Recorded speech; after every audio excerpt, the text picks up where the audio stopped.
What's that? Cornflakes. Good girl. You're a good reader, aren't you? No. People were saying, you know, she may not walk before 5 or 6 and really dealt on the negative side of it, whereas we just head down, bum up and dwell on the positive things. Lazara Cuthell is proof that you mustn't underestimate the potential of a child. Oh, well, we can put them over here. Okay, that's a good idea. And we can both share. Oh, that's very good. Like that. Felt like a failure. But yeah, then those sorts of feelings just disappear over time and just realise that, yep, she's a great little girl. 8-year-old Lazara has Down syndrome. Her family has explored a wide range of activities, like the shopping game, to supplement her learning. Aubergine. I've got the aubergines. Yay. This game is building up her memory skills, which in turn develops her reading and language. I will be tricky. You won't be tricky? I will. You will be tricky? Oh, I thought you might be. Lazara's fully mainstreamed at school. She's not top of her class, but nor is she bottom. What's that one? Toilet paper. Good girl. That academic success was not what her parents Derek and Suzanne were told to expect from their daughter. So what sort of expectations did you have when Lazara was born? Not a lot, to be honest with you. It was said to us that, you know, don't expect too much, but we had great speech language therapist as well, and I just didn't put any barriers on her. What's this? Ice cream. No. What's this? Ice cream latte. Good girl. But we had some advice from some professionals. Basically, there was more doom and gloom than anything, eh?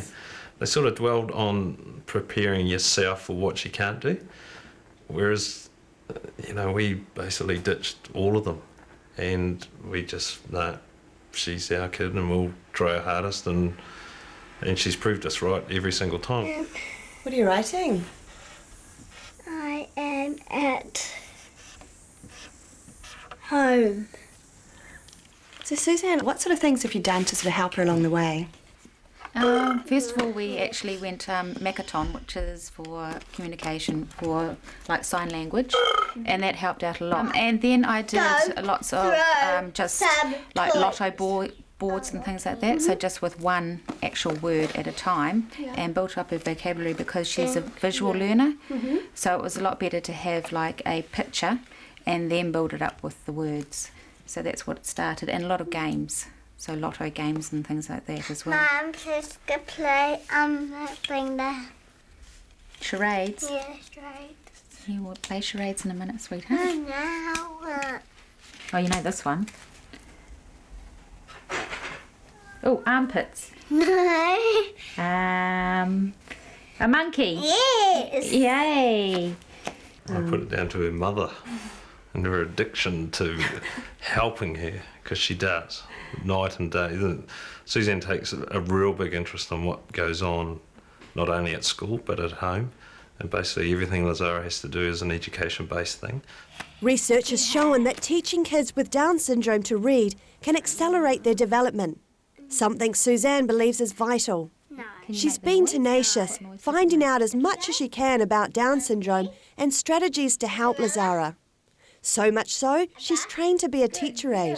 I like to be able to do the same sort of strategies that they're doing at school to do it at home as well. So we're working alongside with each other, because otherwise it could get quite confusing if I teach her one way and they're teaching her another. The computer. Good girl. Yes, computer. I think that. Oh, did you? Yeah. Now I know that, well, yes, she's more than capable of getting a boyfriend, and she's more than capable of probably leaving home and being self-sufficient, so I don't worry about those things so much. But ingrained attitudes toward intellectual disabilities can be harder to remedy. I just recall one situation where I went into a supermarket and was at the checkout, and Lazara was sitting in the, in the chair, and she just said, her comment was, oh, how do you look after one of those? And it was like, well, what do you mean, one of those? And that was just, wanting to run out. And I think it comes down to ignorance, really. The Cuthells moved north from Auckland to Warkworth. How accepted do you feel Lazara is here in the smaller community? Absolutely 100%. Yeah, she's got a lot of friends that don't judge her, that help her, and that's what's really good. So they can see that she might be struggling in some areas, but rather than just, oh, it's too hard, they actually encourage her and help her. Even walking down the street and things like that, you don't get the stares and you don't get the looks and things like that. It's great. I-K-A. Children with Down syndrome often have other health problems. Lazara was born with 3 holes in her heart and underwent open heart surgery when she was a baby. Lazara was 5 years old and attending a checkup at Auckland Hospital when she inspired a family with a child with Down syndrome. With my darling. One of the fathers said, "Is your daughter Down's?" And I said, yeah, for sure. And he goes, "Well, she's walking and talking." I said, "Yeah." And Lazara came over and had a chat to him. And he said, "Oh, our son's just had a heart operation." He was 3 months old, and he said, "We've basically been told it's all doom and gloom." And then we had the checkup with Lazara, and then Lazara went to go back and see the baby because she'd been down to see them. And Lazara spent probably an hour in there with parents, and they were just stunned at how well she was doing. And she just, Lazara being Lazara, just talked to them all, and they just said thanks very much because we've just thought that this is the end. And it was a really cool time. The encounters serve to reinforce the value of everything they are doing as a family. And she blows us away with things that we may, put boundaries on, but she actually is able to achieve it.